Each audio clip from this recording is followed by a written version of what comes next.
Ainda na infância, Suzana Prado dava sinais de que era uma pessoa ansiosa. Anos depois, o problema só aumentou. A jornalista, que trabalhava com eventos, passou 9 anos sem conseguir dormir direito. Sempre preocupada e achando que algo poderia dar errado, ela sofria antecipadamente. A ansiedade transformou Suzana numa pessoa insegura. Diariamente, ficava de mau humor, com medo de tudo e sem vontade de se alimentar. Na época, não queria mais sair de casa e por pouco não abandonou o trabalho. Eu ficava muito isolada às vezes, né? Às vezes as pessoas chegavam para mim, você está onde? Você se escondeu? Não, era a doença que estava acontecendo e eu não estava percebendo isso em mim. Este psiquiatra explica que existem vários tipos de distúrbios de ansiedade. Geralmente, incluem medo excessivo, pânico e temor, que atrapalham na realização das atividades diárias. Um distúrbio de ansiedade é um problema médico e psiquiátrico que deve ser tratado. A ansiedade ou a angústia surge quando há uma certa insegurança, há um certo risco. E se é relacionada essa angústia, ansiedade, é uma situação, a pessoa pode ser trabalhada simplesmente do ponto de vista psicológico, como ele descrevi. Outras vezes, esta ansiedade é de fundo orgânico, vital, e independente de qualquer situação. Neste caso, é necessário um tratamento farmacológico. Suzana fez tratamento e hoje está curada. Conseguiu controlar a ansiedade e tudo voltou ao normal. Hoje, ela se sente uma pessoa segura e feliz. Hoje eu me amo mais, hoje eu me sinto uma pessoa mais bonita, hoje eu me sinto uma pessoa mais feliz. Tá? Reorganizei a minha alimentação, faço caminhadas, entendeu? Então, assim, é começar a gostar de si mais. Doutores, a gente viu aí alguns exemplos de outros distúrbios provocados pela ansiedade. É tudo isso mesmo? A ansiedade ela pode provocar falta de apetite, mau humor e outros problemas? Na realidade, a ansiedade, ela produz mais um estímulo do indivíduo a alimentar, a comer mais, um pouco mais.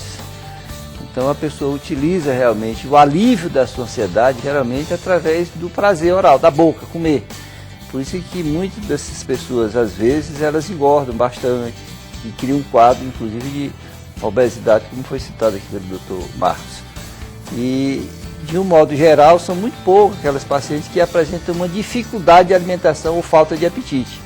A ansiedade, geralmente, ele faz comer um pouco mais do que ter falta de apetite. O mau humor eu não sabia, mas é comum, doutor? A pessoa que apresenta mau humor, na realidade, ela pode até ter um transtorno específico, que a gente chama de disforia, né? Que já é um transtorno do humor, é um pouquinho diferente. Então, eu acho que o principal é a pessoa perceber que tem alguma coisa errada com ela. Pode ser ansiedade, pode ser disforia, pode ser depressão, pode ser um tipo de fobia específica, pode ser um trauma psicológico. Uma vez que ela percebe que há algum tipo de problema, ela deve procurar realmente um médico. E não acredito que deva ser necessariamente um neurologista ou necessariamente um psiquiatra. A depressão é um problema de saúde pública, é um problema que tem um impacto social enorme.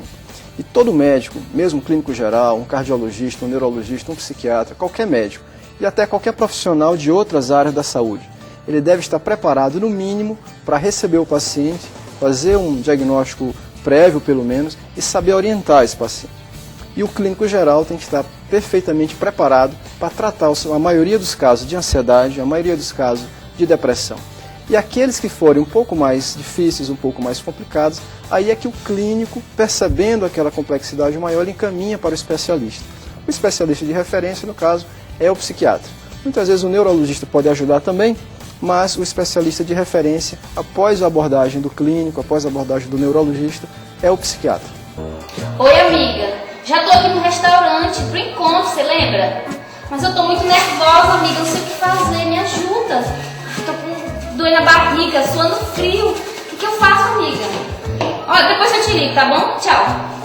Ai, meu Deus, será que vai dar certo? Essa roupa tá boa? Ai, minha barriga. Ai, vontade de vomitar.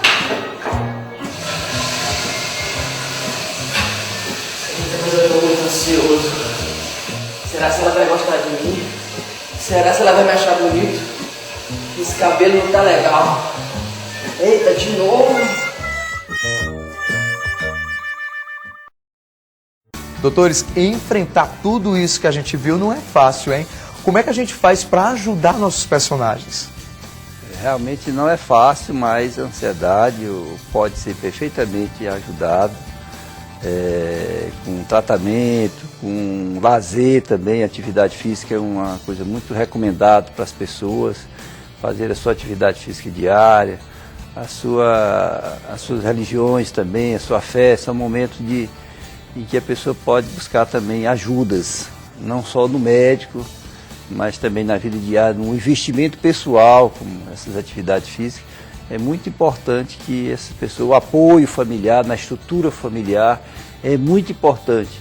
Porque o que acontece com muita frequência na ansiedade, e a manifestação da ansiedade, às vezes é um nível de insegurança que a pessoa própria tem dela mesma em relação aos problemas da vida. Então essa insegurança faz com que ela manifeste nesses momentos de provação, de uma prova, de um evento, uma situação de insegurança manifestada pelos sintomas já citados aqui anteriormente. Então essas pessoas às vezes precisam, a autoestima está um pouco comprometida, e nas terapias em que ela pretende realizar, as terapias psicológicas geralmente, tem esse objetivo de melhorar um pouco a autoestima da pessoa, elevar um pouco o nível e o grau de confiança nela mesma. Se for um estudante que vai para uma prova, se ele tiver confiança naquilo que ele fez, que ele estudou, ele tiver consciência, confiança, ele pode ir perfeitamente para o momento de uma prova mais tranquilo, menos ansioso, porque a ansiedade interfere, inclusive, no rendimento na hora da prova. O fator emocional é importante nessa hora para ele desempenhar bem os seus conhecimentos ou não. Então, a tranquilidade, a ausência de ansiedade, que é natural praticamente em todos os alunos, mas dentro de um certo limite aceitável. Recomenda-se, inclusive, às vezes, que a pessoa, antes de se dirigir a um evento desse aí, faça umas 5 ou 6 respirações intensas e profundas antes de ir para poder relaxar um pouco. Você chega a passar mal mesmo, né? Chega, tem pessoas que chegam a passar mal, tal, é sintoma de falta de ar que ocorre também da ansiedade. É outro sintoma muito frequente. Inclusive nós temos exemplos da cantora Adele, que está aí, uma cantora conhecida internacionalmente, e ela já explicou várias vezes que ela tem essa síndrome, ela tem medo de entrar no palco às vezes. Já chegou inclusive a ficar sem voz. Não tenha dúvida, tem muitos cantores famosos de anos e anos, ainda hoje quando vão pisar no palco do evento, eles colocam mesmo que tem ansiedade, as mãos ficam frias, o coração bate rápido, e pode até mesmo cair com ansiedade. Pode ser perigoso, né? Pode. Doutores, nós temos perguntas para vocês dos nossos telespectadores. Pois é. Doutor, ansiedade pode ter início por causa de problemas fixos? Então, doutor Sabri, a ansiedade, ela pode ter início por causa de outros problemas físicos? Com certeza, né?